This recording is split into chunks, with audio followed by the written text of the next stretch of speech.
நாற்காலி ஒன்று எடுத்துட்டு வந்தியா? கொஞ்சம் தள்ளி. சொர்ணமஞ்சூரி. சொர்ணமசூரி.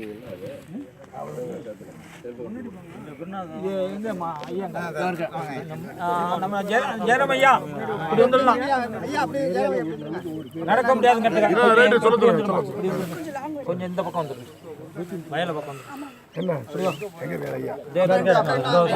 காலுக்கு சொல்லுங்க. பரவாயில்ல, அப்படியே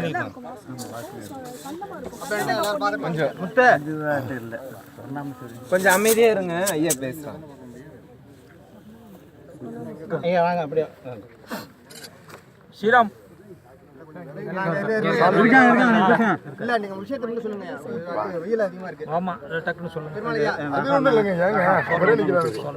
சொர்ணாமசூரி. இது வயசு எத்தனை நாளுங்க? 135 நாள். 135 நாள் இருக்கு. இது வந்து சொர்ணாமசூரி 130 நாளுங்க. இது வந்து 1000 நெல்மணி எடை வந்து ஒரு 15 கிராம் இருக்கும். ரொம்ப சன்னமாக தான் இருக்குது. இப்போ வந்து நம்ம வந்து இதை வந்து ஒரு 1/4 கிலோ, அரை கிலோ இருக்கா, 1/4 கிலோ. இந்த 1/4 கிலோ நம்ம ஒரு 5 சென்ட் நாத்தாங்கள விடணும். நீங்கள் 3 சென்ட் வச்சுருக்கீங்களா? 3 சென்ட் நாத்தாங்கள விட்டாலே போதும். தள்ளி விட்டுருப்பாங்க. இப்போ வந்து பாருங்கள், இது எல்லாமே நல்லா தூர் கட்டுது. 1 2 ஏதோ ஒன்று அது அதை பொருட்படுத்த வேண்டாம். ஆமாம், இது எல்லாமே நல்லா பரு கட்டியிருக்கு. நல்ல விதையாக தான் இருக்குது. குடும்பம் வரைக்கும் நல்லா இருக்குது. இது எத்தனை கொம்புன்னு சொல்லுங்கள். இது வந்து 3ஆம் கொம்பு. என்னைக்கு தண்ணியில் போட்டு என்ன கடமை சொல்லுங்க. கொஞ்சம் வலி விடுங்க, அப்படியே கொஞ்சம் வலி விடுங்க.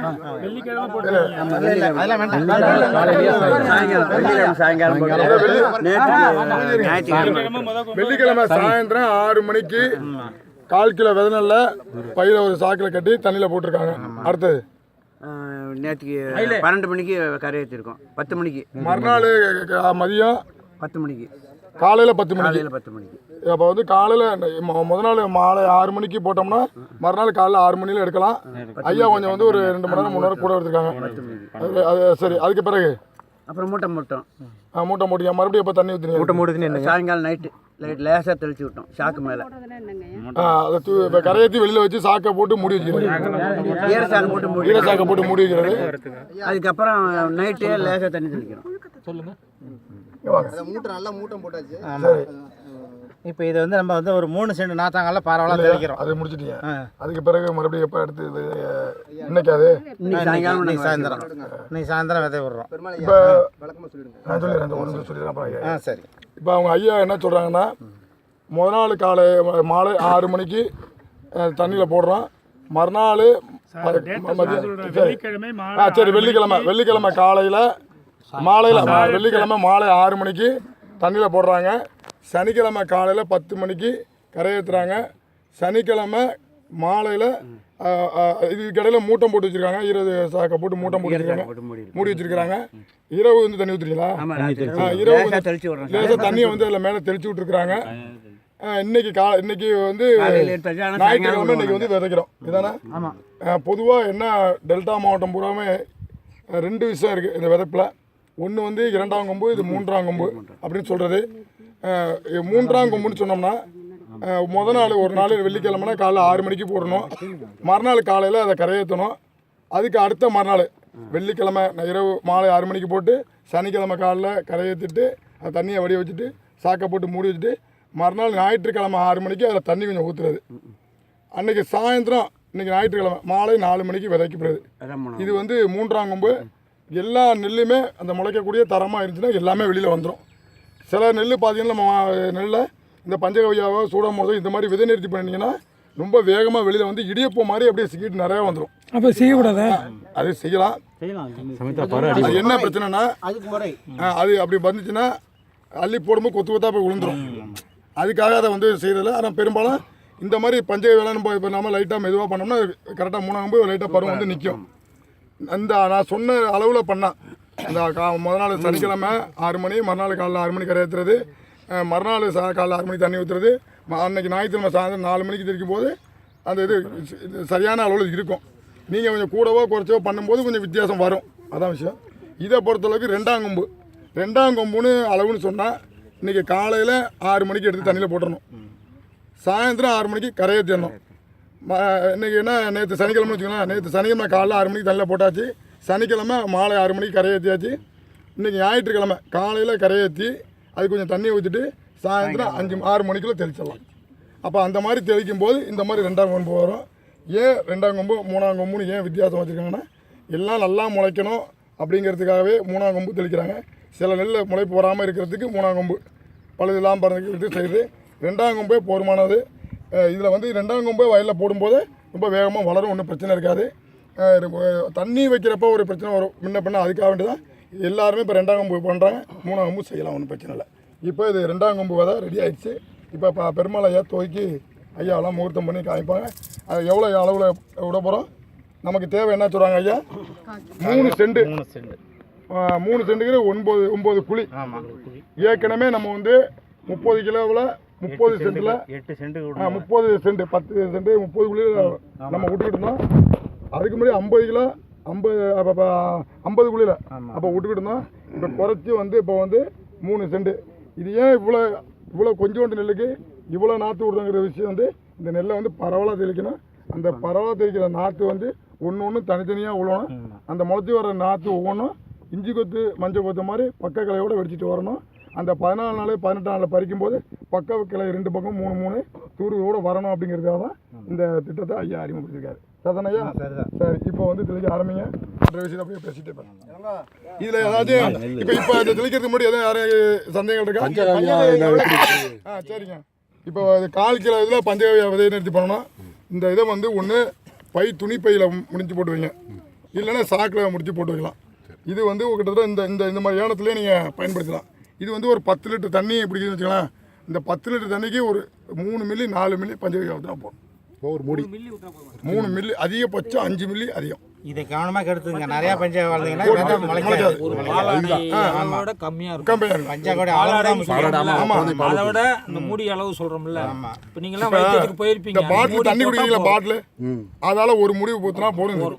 10 லிட்டருக்கு தண்ணி பாட்டில் ஒரு டப்பா இருக்குல்ல, பஞ்சகவியா இல்லாதவங்க சூடமோனஸ் ஒரு 10 கிராம் 1 கிலோவுக்கு, 1 கிலோ நெல்லுக்கு 10 கிராம், 1/4 கிலோவுக்கு சும்மா ஒரு 3 கிராம் 4 கிராம் இருந்தால் போதும் சூடமோனஸ். அப்படியே ஒரு சிட்டிக்கு அதான் இந்த விதனை வெயில் இருக்கு. பஞ்சகவியானா தண்ணியில கலந்து விட்டுருணும். ஆமா, சூடமோனஸ்னா அது லிக்விட் இருக்கு, சூடமோனஸ் லிக்விட் இருக்கு. ஆனா இப்ப சூடமோனஸ் கொஞ்சம் கூட போனதுனால எந்த பாதிப்பு வந்துடாது. பஞ்சகவியா கூட போனா முளைப்பு குறையும். இந்த 3 குழி நாத்தாங்கெல்லாம் லேசாக தெளிக்கிறோம். இதுதான் ஒரு விதையோட ஒரு விதை விட்டால் தனித்தனியாக கிடக்கணும். அப்படி தெளிக்கவில்லை ஒன்று முட்டிட்டு கிடக்கும், அது வேறு பிரச்சனை. இருந்தாலும் நம்ம பரவலாக விடுறோம். நெருக்க விதை விட உள்ள இந்த ஒவ்வொரு நாற்றும் மெழுது மெலிசாக இருக்கும், ஈக்கியாக இருக்கும். அது திடமான நாற்று எது, நல்ல நாற்று எது, கெட்ட நாற்றுங்கிறது கண்டுபிடிக்க முடியாது. இது தனித்தனியாக இருக்கிறதுனால 15 நாள்லேயே இது தூர் கட்ட ஆரம்பிச்சிடும். 14 நாள்லேயே ஒரு கிளை வர ஆரம்பிச்சிடும். 15 நாளில் 2வது கிளை ஆரம்பிச்சிடும். இப்போ 20 நாளில் பார்த்தீங்கன்னா 4-5 தூர் வர ஆரம்பிச்சிடும். நான் சொல்கிறது என்ன, மேடம் சொன்னாப்புல 14 நாளில் நட முடிஞ்சவங்க நடுங்க, இல்லைன்னா 14லேருந்து 20க்குள்ளே நட்டுடணும். 15க்கு மேலே நீங்கள் நட ஆரம்பிக்கிறது தான் பெஸ்ட்டு. 14 நாளுங்கிறது இந்த மேட்டு பாத்தி நாற்று வேணால் நீங்கள் நடலாம். இந்த என்னுடைய மெத்தடில் வந்து பார்த்திங்கன்னா 24 நாற்று தான் கரெக்டான நாற்று. ஏன்னா இப்போ வந்து கிளை உள்ள நாற்று, திடமான நாற்று, நோய் தாக்காத நாற்று தான் நம்ம எடுத்து நடலாம். 14 நாற்றுல வந்து நல்ல நாற்று கண்டுபிடிக்கிறது கஷ்டம், எல்லாம் ஒரே நாற்றாக இருக்கும். அப்போ எது தூர் வர்றது எது தூர் வராத நாற்று கண்டுபிடிக்க முடியாது. நம்ம 20 நாளில் எடுத்தோம்னு வச்சுங்க, தூர் உள்ள நாற்று நல்லா தெரியும், தூர் வராத நாற்று தூர் வராது தான் இருக்கும். 14 நாளில் பார்த்தீங்கன்னா தூர் வர நாற்றும் தூர் வராத நாற்றும் நம்மளால் கண்டுபிடிக்க முடியாது, எல்லாம் ஒரே அளவாக தான் இருக்கும். அதனால் 15 நாளுக்கு மேலே எடுத்து நட்டோம்னாக்கா தூர் உள்ள நாற்று நல்லா திடமான நாற்றாக எடுத்து 16,000 நாற்று தான் ஒரு ஏக்கருக்கு நடுறோம். சம்பத்து அதனால் சுலபமாக இதை எடுத்துடலாம்.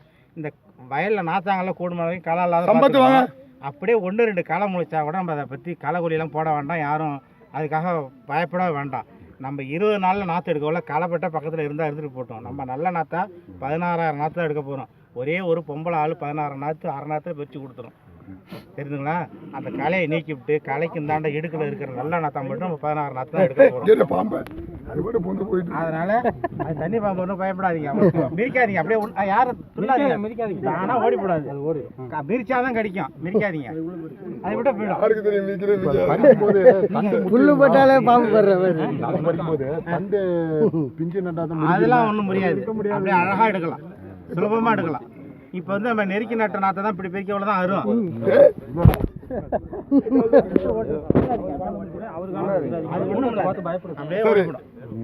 நண்பர்களே, இப்போ வந்து ஐயாவோட தொழில்நுட்பத்தை இந்த நாட்களை வந்து எல்லாருக்கும் இந்த பிரச்சனை இருக்கு.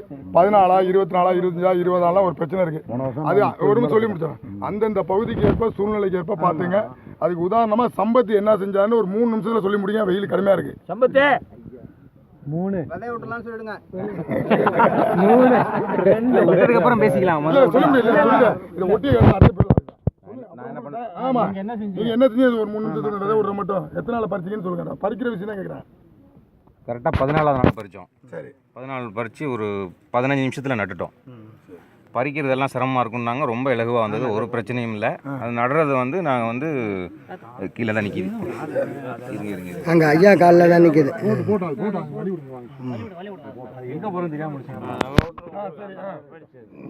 ரொம்ப மேலால் வச்சு நட்டது, ரொம்ப ஆழமாக இல்லாமல் மேலால் வச்சு நட்டோம். அல்ல அதுக்கப்புறம் நான் ஒன்றும் பெருசாக கலையெல்லாம் ஒன்றும் பண்ணலை. என்னென்ன நெல் போட்டீங்க? அந்த மாதிரி ஐயா நான் எல்லா நெல்லுமே அப்படி தான் நட்டேன். எல்லா நல்லா 100 நாளைக்கு கீழேயா 100 நாளைக்கு மேலே உள்ளதா? ஒரு 35 வகையான பாரம்பரிய நெல் இப்படி தான் நட்டோம். ஐயா அதில் இன்னொன்று எத்தனை நாள் பயிர்? அது எத்தனை நாள்? 100 நாளுக்கு மேலே உள்ள பயிரா இல்லை கம்மியாக இருக்கிறதையும் நட்டேன், ஜாஸ்தியாக நட்டேன். நான் ஒன்றும் அதில் ஒன்றும் வித்தியாசம் வரல. சரிங்க ஐயா. காலை மிதிக்காம வாங்க, காலை மிதிக்காம வாங்க. நீங்க சத்த தள்ளி நிக்கணும். ஐயா அங்க பெரிய ஐயா அங்க இருக்காங்க, அங்க வந்துருமா சாமிக்கு வாங்க. சரி, நல்லது. பாதை விடுங்க, பாதை விடுங்க ஐயா.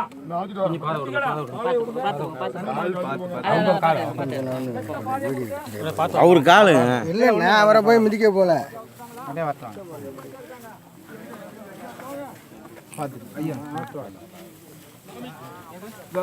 ஐயா பெரிய மூர்த்தமான சொல்லு.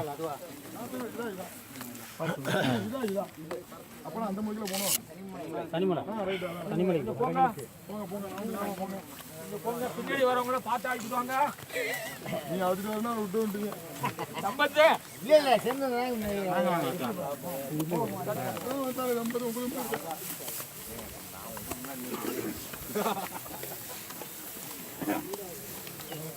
பேப்பர் நான் பரவாயில்ல.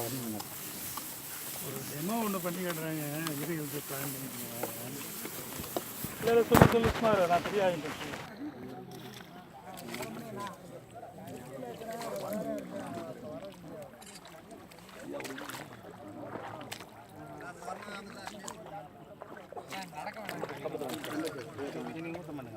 மூட்டம் பண்ணுங்க. அப்போ நாங்கள் பண்ணால் அப்புறமா நீங்கள் எப்படின்னு ஓடுங்க.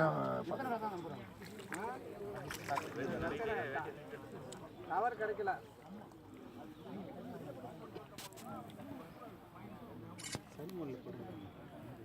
போட்டான் உங்க விஷயத்துக்கு அவங்க வந்துட்டாங்க. கலக்க போகணும். ஐயா தான் ட்ரைனிங் எடுத்துட்டு அதையே செய்யறாங்களா எல்லாத்தையும். இப்போ நான் ஒரு வருஷம் தான் கற்றுக் கொடுத்தேன். இப்போ நான் ஐயா வச்சுட்டு போகிறேன். அப்போ ஐயா வச்சுட்டு போங்க. அதோட இவங்க ஒரு நாத்தாங்க நுட்பம் வச்சிருக்காங்க. எல்லாமே பார்த்துட்டீங்கன்னா இதையே சாமிக்கு வாங்க மேலே அப்படியே மேலே இருங்க.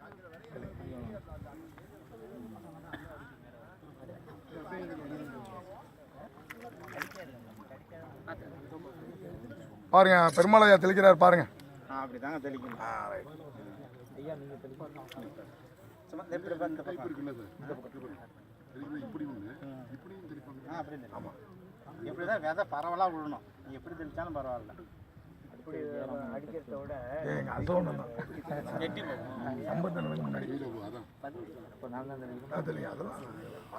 தள்ளி அப்படியே அந்த கூட போகலாம். அப்படி தள்ளி அந்த தோண்டியா இருக்கு, அதோட சரியா போச்சு. எந்த தோண்டியால? இந்த தோண்டியால பாருங்க. இதுதான் எல்லாம். 3 தோண்டியா இருக்கு. இதானா? ஏன்னா வேலை அடிக்கிறா? கோவம் அப்படியில் போய் பதிவிட்டுமேன்னு பார்க்குறேன். நானே வந்து வேண்டாம் விடுங்க.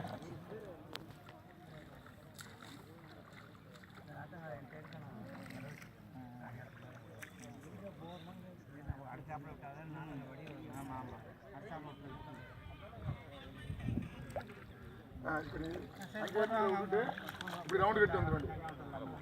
நம்ம ஆளு ஐயா